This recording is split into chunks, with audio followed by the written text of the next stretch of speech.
Yohanes pasal ke-6 ayat 1-15. Sesudah itu Yesus berangkat ke seberang danau Galilea, yaitu danau Tiberias.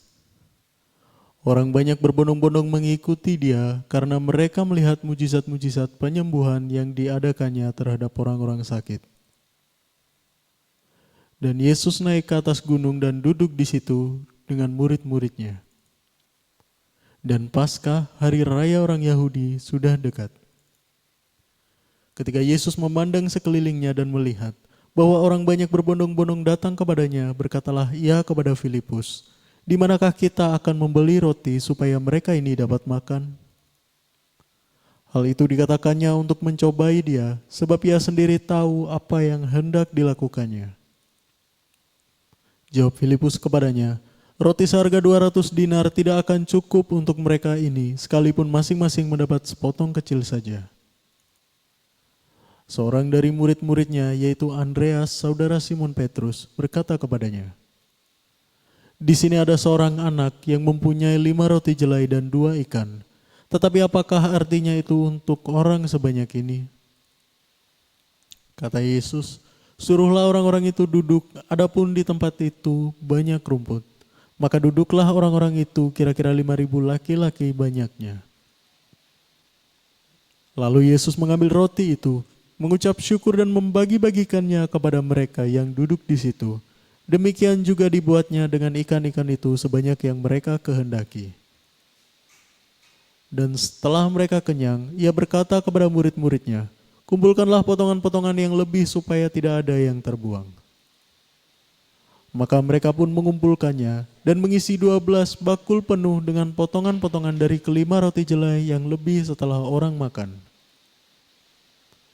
Ketika orang-orang itu melihat mujizat yang telah diadakannya, mereka berkata, "Dia ini adalah benar-benar nabi yang akan datang ke dalam dunia." Karena Yesus tahu bahwa mereka hendak datang dan hendak membawa dia dengan paksa untuk menjadikan dia raja, ia menyingkir pula ke gunung seorang diri.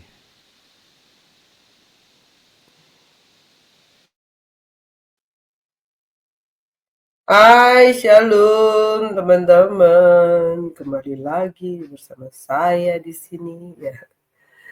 Di program Disciple Voice, setiap malam kita bertemu ya dengan curahan hati singkat ya. Ya, melanjutkan yang kemarin lewat kisah Tuhan Yesus memberi makan 5.000 orang.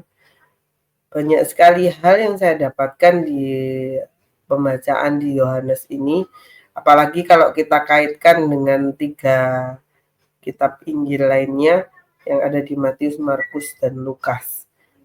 Nah, ini nanti gimana cara mengaitkannya ya? Ayo kita mengalir saja ya. Kita buka di ayat ke-3.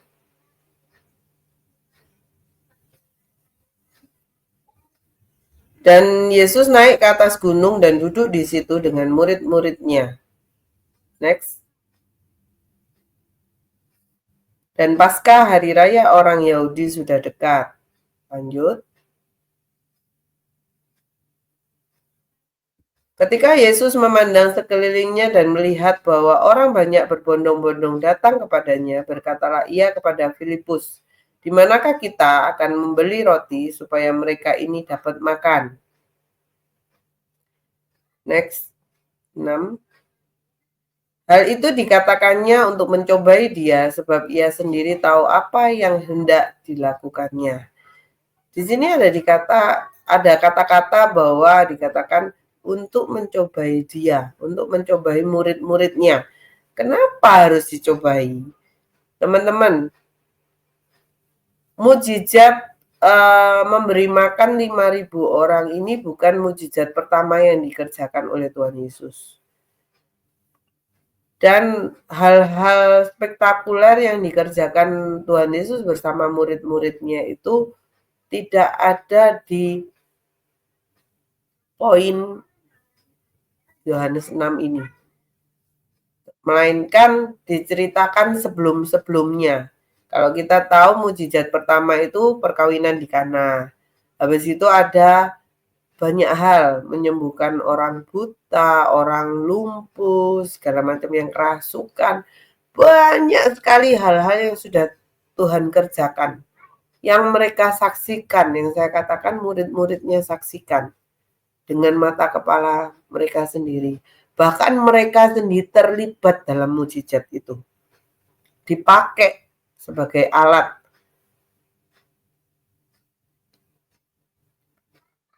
Kenapa perlu dicobai? Secara sadar kita mikir aja. Kalau kita tahu bahwa sekian banyaknya mujizat yang sudah Tuhan kerjakan, masa untuk memberi makan aja Tuhan itu tidak sanggup?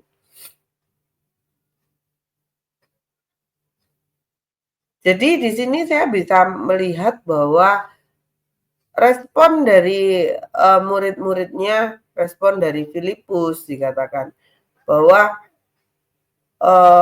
kita buka aja di ayat 7.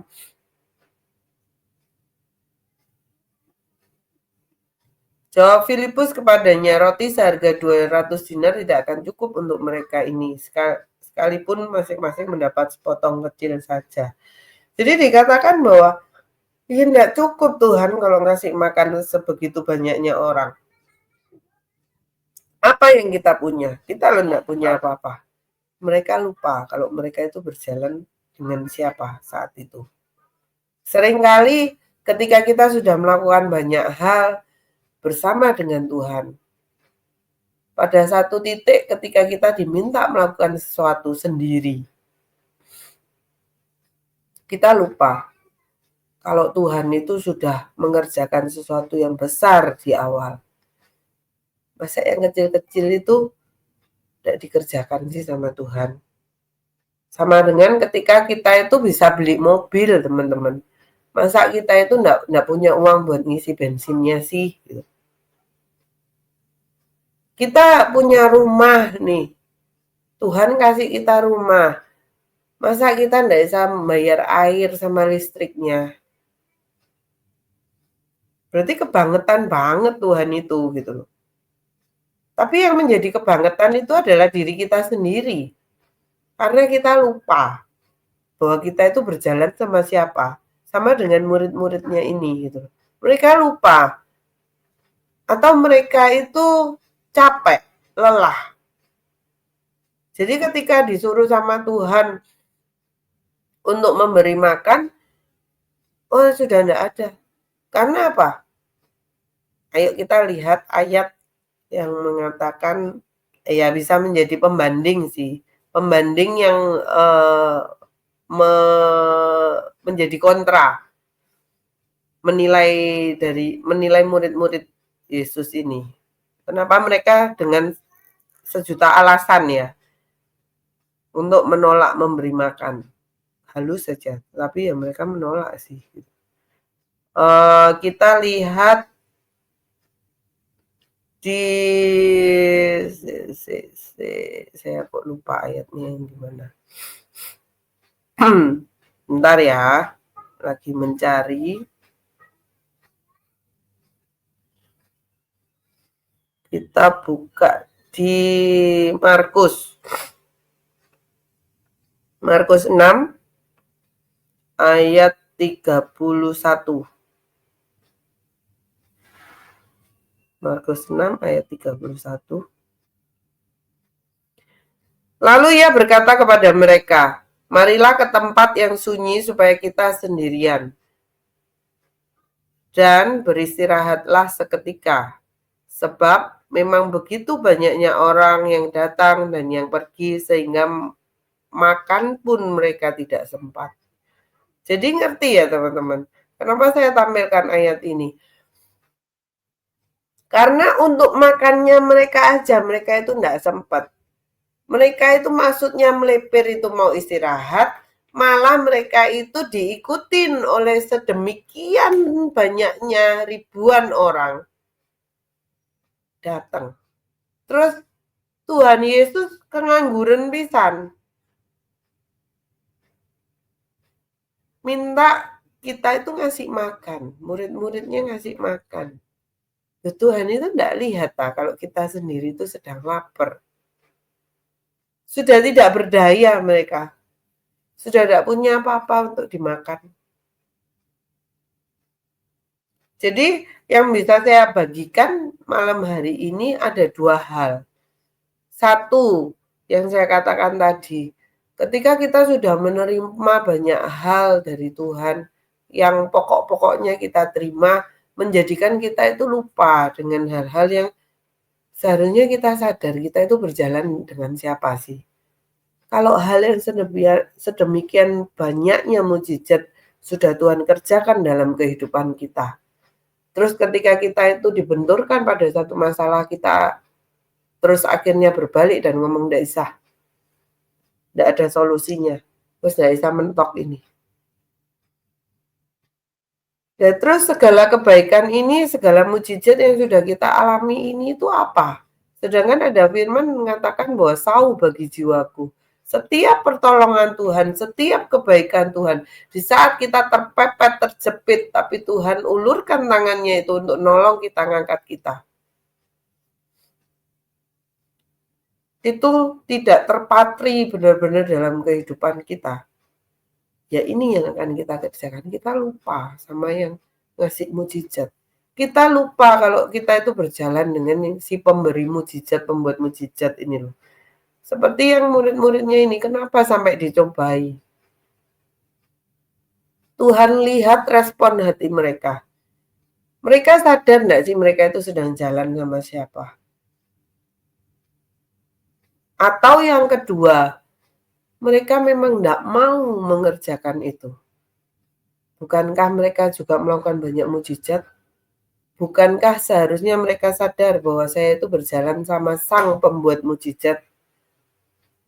Harusnya apapun yang Tuhan katakan, Tuhan suruh, pasti jadi. Sama dengan prinsip saya, kepercayaan saya, apapun yang pemimpin suruh untuk kita kerjakan dalam pelayanan, dalam apapun, aku percaya aku bisa. Aku percaya apapun itu, aku melangkah dulu. Apapun itu, pokok jalan dulu gitu. Masalah ke depan mau berhasil enggak, masalah ke depan itu mau seperti apa, nanti dibahas ke depan. Penting aku jalan dulu. Nah, bagaimana dengan kita pada malam hari ini? Kita ada di titik mana nih? Kita sudah merasakan banyak mukjizat dan akhirnya untuk hal-hal yang sederhana, hal-hal yang tidak ada kaitannya dengan kita, kita menolak itu. Kenapa saya katakan seperti itu? Memberi makan sedemikian banyak orang itu tidak ada hubungannya sama murid-muridnya, teman-teman. Yang ada mereka yang melayani, mereka yang harus nyemplung, mereka yang harus bersusah-susah lagi.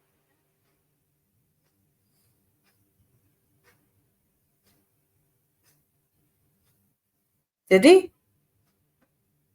masih mau enggak kita gitu? Ketika kita menerima segala kebaikan Tuhan itu masuk dalam kehidupan kita, pribadi kita, segala kenyamanan, segala berkat, segala apapun yang berhubungan dengan diri kita, yang kita nikmati sendiri, kita terima itu.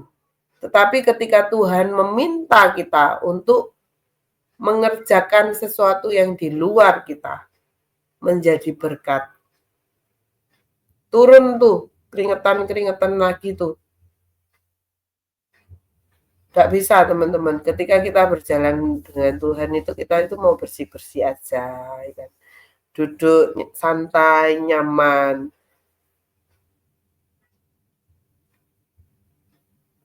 Gak bisa. Karena ada bagian yang harus kita kerjakan, bukan hanya untuk diri kita, tetapi terlebih untuk orang lain. Itu kenapa ada kalimat diberkati untuk memberkati, dipulihkan untuk memulihkan. Atau kita sudah lupa dengan kalimat itu. Ketika kita diberkati, ada peruntukannya. Berkat itu untuk siapa? Kalau kita bicara tentang materi. Tidak semua berkat yang kita terima itu bisa kita makan semua, teman-teman. Dicurahkan semakin banyak, maka saluran berkat itu, pipa itu semakin besar untuk memberkati orang lain. Nah, bagian kita, ya disyukurilah dengan seberapapun yang diberi. Tetapi yang intinya itu kita tidak kekurangan, kita tidak meminjam. Justru kita yang memberi pinjaman. Luar biasa ya Tuhan itu.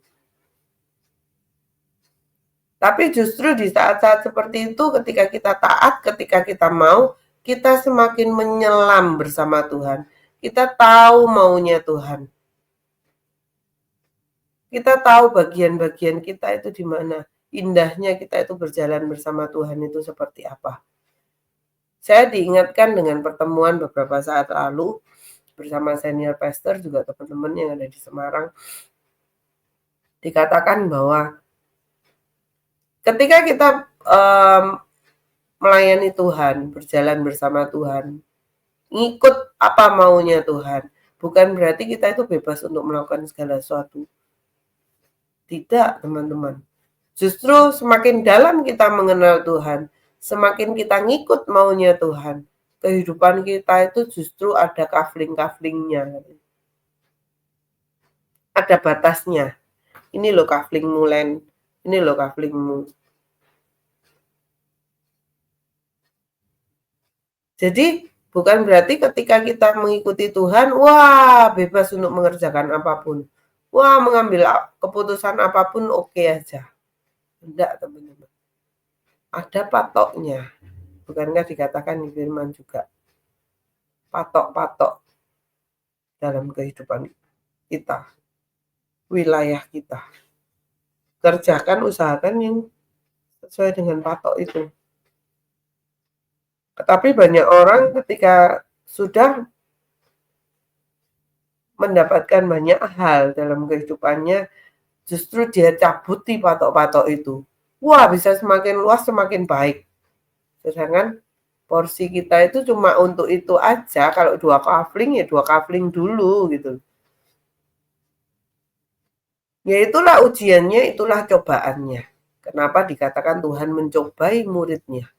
Antara satu, karena dia itu tidak mau untuk melayani yang lain, karena tidak ada urusannya, tidak ada keuntungannya buat diri mereka. Atau yang kedua, sudah capek, aku ini ya lapar. Wis lah, sudahlah kita melipir aja, kita nyantai-nyantai aja. Hari-hari ini saya benar-benar belajar, teman-teman. Berjalan bersama Tuhan itu ya nikmat sih, juga ruwet sebenarnya gitu loh. Kenapa? Jadi gini teman-teman, saya itu kan ada pekerjaan yang harus saya kerjakan di samping anak-anak, karena kan saya single fighter ya. Jadi ya ngurus anak, ya kerja, ya pelayanan, terus ketambahan ada sesuatu yang gak tahu gimana ceritanya, intinya saya diceburkan aja di proyek ini gitu loh. Yang membuat saya itu harus banyak belajar, membuat saya itu kayak orang itu kelempar sana, kelempar sini.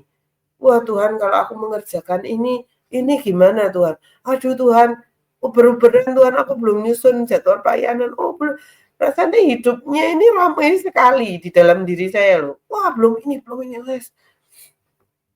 Sampai satu titik aku cuma ngomong, Tuhan, kok kayak gini ya? Terus nangis gitu loh. Aku nangis gitu loh. Tuhan kok kayak gini ya? Aku tuh nggak mau ninggalin pelayanan. Tapi yo aku kok pekerjaan kayak gini kok yo gini-gini banget yo kerja itu gitu loh. Mungkin bagi sebagian orang itu apa yang saya kerjakan itu Allah baru segitu aja kok wis stres ya kan. Loh, selalu ada peluang orang itu untuk ngomongin itu gitu. Tapi enggak, saya mau jujur mengatakan bahwa, loh ini aku gitu. Ketika aku keplepekan segala hal itu, aku datang ke Tuhan, aku ngomong, tidak di jam doa, oh jam 3 pagi aku, berseru-seru, enggak teman-teman. Setiap saya melangkah loh, setiap melangkah ke mobil, setiap aku jalan di mana, Aku selalu ngomong, "Tuhan kok gini ya, kok gini ya?" Berusaha untuk, "Aku salah ndak ya?" Itu yang meneguhkan saya ketika saya bertemu dengan teman-teman di Semarang beberapa saat lalu, "Ayo kerjakan kafling-kafling yang Tuhan mau dalam kehidupan kita." Nggak bisa kita kerjakan seenaknya. Kalau kita dipercayakan kafling A, kafling B, kafling C, ya kerjakan semaksimal mungkin. Kalau kita merasa kok nggak mampu, kita rasanya kok salah ya, salah ndak ya, salah ndak ya, ngobrol sama Tuhan. Minta pertimbangannya itu balik ke Tuhan gitu. Karena apa? Nggak ada satu orang pun yang bisa nolong kita. Loh, iya teman-teman. Kamu mau cerita sama siapapun ya itu melegakan kita ketika kita bisa bercerita. Tetapi kuncinya ketika kita datang ke Tuhan, ya kita memperoleh jawaban itu dari Tuhan. Yang membuat kita itu mau seribet apapun dunia ini, membuat kita itu tetap tenang. Membuat kita itu tetap, ya seperti Tuhan menenangkan gelombang laut itu kan. Grup ya, grup ya. Dan tenang ya. Ya bisa dibuat setenang itu kemudian. Jadi semua kembali pada keputusan kita pada malam hari ini teman-teman. Ketika setiap kita pasti mengalami masa cobaan, dicobai, diuji. Supaya menyadarkan kita itu siapa sih? Supaya menyadarkan kamu itu setingkat apa sih, selevel apa sih? Kamu itu mengutamakan Tuhan, melayani Tuhan. Benar enggak sih kamu melayani itu dengan hatimu, dengan hidupmu, atau hanya dengan uangmu saja? Itu menjadi pertanyaan. Itu saja teman-teman yang bisa saya sharekan pada kesempatan malam hari ini. Tuhan Yesus memberkati.